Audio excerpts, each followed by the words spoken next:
Bismillahir Rahmanir Rahim. Nahmaduhu wa nusalli ala rasulihil kareem. We begin with Allah's blessed name. We praise Him and we glorify Him as He ought to be praised and glorified. And we pray for peace and for blessings on all His noble messengers, including the last of them all, the blessed Prophet Muhammad. Allah's blessings be upon them all. As we greet you, it was the 17th day of the month of Zul-Hijjah. Tonight is the 18th. From Kuala Lumpur in Malaysia, with Assalamu alaikum wa rahmatullahi wa barakatuh. And this video is just an introductory observation, introductory response to Israel's attack on Iran, which is continuing. There is more to come later as we're able to understand the situation in a more mature way. But there are so many around the world who are impressed by Islamic eschatology, a branch of knowledge which appears to be scorned by mainstream Islamic scholarship, or ignored by mainstream Islamic scholarship. But there are so many who are impressed by the credentials of Islamic eschatology, and they are looking to me for a response to what has happened in Iran. And I want to, first of all, apologize. I have the flu, and I'm taking antibiotics because there's an infection in the throat, and I also have a cough. So kindly bear with me in my illness. And secondly, that I am about to fly tomorrow to Indonesia, and I will be in Jember for the next 2 weeks. I look forward to going to Jember. I hope get some rest. I badly need some rest. But we'll be having sessions every morning after I have rested for a few days, and every afternoon. And there are many who will come from many different parts of Indonesia to share with me the time in beautiful Jember. So until we meet in Jember, inshallah, I look forward to a little bit of rest. Now then, the first implication of what has happened in Israel's attack on Iran, in my opinion, from the perspective of Islamic eschatology, that we have arrived at a defining moment in history, when the movement of history is changing, when a Pax Americana, which has been receding, is now giving way, whether they like it or they don't, whether Trump understands or he does not, is now giving way to a Pax Judaica, which is for the first time publicly proclaiming its intention to become a ruling state in the world. We have been explaining this subject 25 years ago in Jerusalem in the Quran, where we advanced the thesis that a Pax Britannica did not emerge in a vacuum, did not emerge by accident, that it was meant to prepare the way in a process of three stages, from Pax Britannica to a Pax Americana, which would prepare the way for what is now taking place, the eventual emergence of a Pax Judaica, where the state of Israel will now seek to rule the world, in order that someone might stand up in Jerusalem and declare to the Jewish world and to mankind, I am the Messiah. They don't teach this subject in the departments of political science and international relations No, this subject is not taught. We have to teach the subject. That he wants to stand up in Jerusalem and declare, I am the Messiah. And those who lack the capacity to understand what's happening will accept him as the Messiah. But not the world of Islam, which will recognize him to be Al-Masih al-Dajjal, or the false Messiah, and not that part of the Christian world which has not betrayed Jesus and which will recognize him to be the Antichrist. But that is not taught in academia. So now then, we have anticipated this day in Jerusalem in the Quran, which was published 25 years ago. That book has become a bestseller, and now it is likely to continue being a bestseller because that book is explaining the essence of what is now happening in history. If scholars are of the view that they are faithful to the Quran, if they believe that they are correct in their explanation of the Quran, then I am recording this video to send a message to the world of Islamic scholarship, and I'm not doing so in any arrogant way. I'm doing so in a very polite way and a scholarly way. That the Quran declares of itself that it is absolute truth. No scholar of Islam dares to differ with that. If the Quran is absolute truth, and if the Quran says that it explains all things, tibyan and likulli shay, then can you deny that the Quran will explain the movement of history? Please answer me. Instead of shutting the doors of the masjid to me, as they have done in Malaysia, you should answer me. Is the Quran not claiming that it explains all things? Well then, would the Quran not explain the movement of history? Would the Quran not explain what is happening in the world at this time when in Israel is flexing her muscles and showing all signs of being willing to defy the world, defy the United States, defy Europe, defy traditional friends, defy China, defy Russia, defy all of mankind. And Israel will act as Israel chooses to act. And I want to just read to you now what I have written on the subject. This is briefly an introductory comment.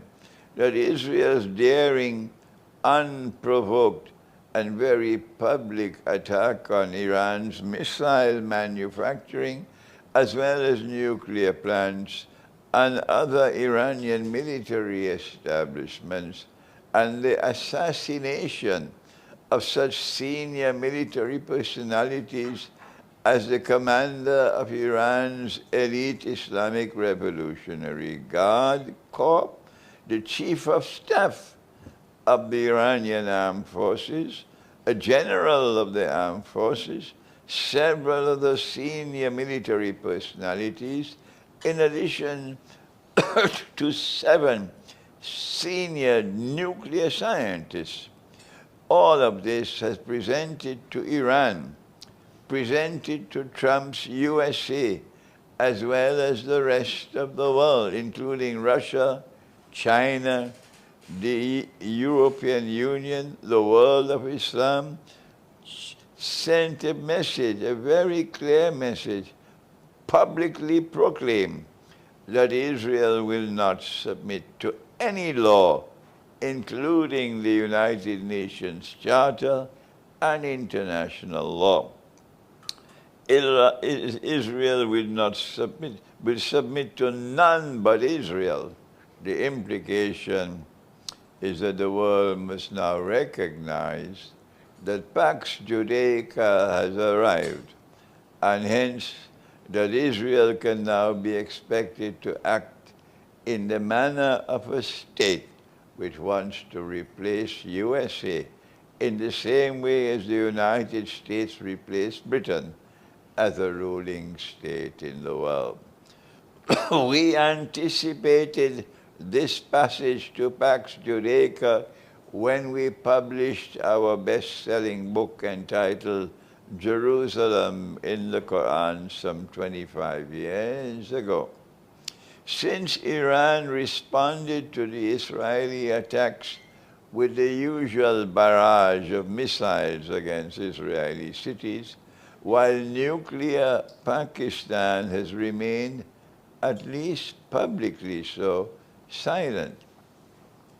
We can now witness a continuation of attacks on Iran until Israel is satisfied that Iran cannot possibly become a nuclear power anytime in the near or intermediate future. This, I am suggesting, will be the first demonstration of the new world order of Pax Judaica. The military expert will now have to examine the question whether there was a link between the recent act of terrorism in Kashmir, which provoked a reckless Indian military attack on innocent Pakistan, and Israel's present equally reckless attacks on Iran. Was it possible that war between a warmongering India and Pakistan was meant to probe Pakistan's military capacity to assist Iran in defending itself from an Israeli attack? Did the Israeli Mossad plan and execute the act of terrorism in Kashmir in order to provoke war between India and Pakistan? Every Kashmiri Muslim believes that. And I am now confirming to them, you might be correct. If this is so, it would indicate India's role in the new world order would be that of a strategic ally of Israel. But that's not new news. After all, it is now clear that the swarms of Israeli fighter aircraft could not have flown through Syria and Iraq to launch their devastating and highly successful attacks on Iran had preparatory work not first been done in both Syria and Iraq. The world can now better understand that Israel's use of the bogus jihad that toppled Assad's regime, the bogus jihad that toppled Assad's regime, cleared the way for Israel to destroy Syria's air defense capabilities and open Syria's skies for the Israeli Air Force to attack Iran. Let me repeat that. The world can now better understand that Israel's use of the bogus jihad that toppled Assad's regime cleared the way for Israel to destroy Syria's air defense capabilities and open Syria's skies for the Israeli Air Force to attack Iran. Islamic eschatology recognizes that Pax Britannica and Pax Americana were both created and have both functioned to clear the way and prepare the world for Pax Judaica. And so the world is now likely to witness a future in which Jerusalem will increasingly lead the way, while Washington, London, and the European Union can do no better than to toe Jerusalem's line. This ominous movement from Pax Britannica to Pax Americana and to Pax Judaica, let me remind you, was explained some 25 years ago in my best-selling book entitled Jerusalem in the Quran. The world must now ask this question: will the United Nations survive a Pax Judaica? What are the long-term implications for Iran of this dramatic evidence of the emergence of Pax Judaica? Let us now attempt to answer that question. It is not possible for any critic to dispute the fact that nuclear power functions as an effective deterrent to the threat of aggression by hostile forces. If Iran had a nuclear deterrent, a warmongering Israel would not have dared to attack in such a way as it has done. And had Russia not become the most powerful nuclear power in the world today, and had nuclear Russia not established a line in Venezuela that a warmongering Washington dared not cross, regime change would have taken place in beleaguered Venezuela long ago. The Iranian religious scholarship has consistently argued that the development and use of nuclear weapons in warfare is haram, i.e., legally prohibited by Islamic law. We respect the Iranian view, and we find that there is much moral substance in support of such a view. But the time has come for us to remind Iran that the Quran has demanded plainly and clearly that power must be developed to the extent where it can function as a deterrent. This is Surah Al-Anfal, verse number 60. وَأَعِدُّ لَهُمْ مَا اسْتَطَعْتُم مِّن قُوَّةٍ وَمِن رِبَاطِ الْخَيْلِ تُرْهِبُونَ بِهِ عَدُوَّ اللَّهِ وَعَدُوَّكُمْ. But you must build power so that power can function as a deterrent. We are now of the view that it is time enough for Iran to change her position on the development of nuclear power, and we anticipate that this view from the Quran, that Iran must build nuclear power so that it can function as a deterrent, will eventually now prevail in Iran, and we look forward to that. The world may now witness, therefore, Iran withdrawing from the Nuclear Non-Proliferation Treaty.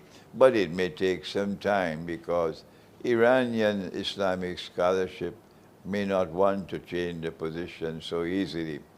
But we are now of the view that public opinion in Iran will eventually force such a change, and therefore that Iran will have to withdraw from the Nuclear Non-Proliferation Treaty, and that Iran will build such a military alliance with Russia that would ensure Iran's capacity to eventually acquire deterrent nuclear power. Since Russia would not submit to Pax Judaica, and the evidence for that has emerged spectacularly so over the last 1.5 years as genocide has taken place in Gaza. Since Russia would not submit to a Pax Judaica, Iran can succeed with Russian help in becoming a nuclear power. And if that happens, the implications for Israel will be very grave indeed. This is simply an introductory comment from me on the implications of Israel's attack on Iran, and I thank you. Wassalamu alaikum wa rahmatullahi wa barakatuh.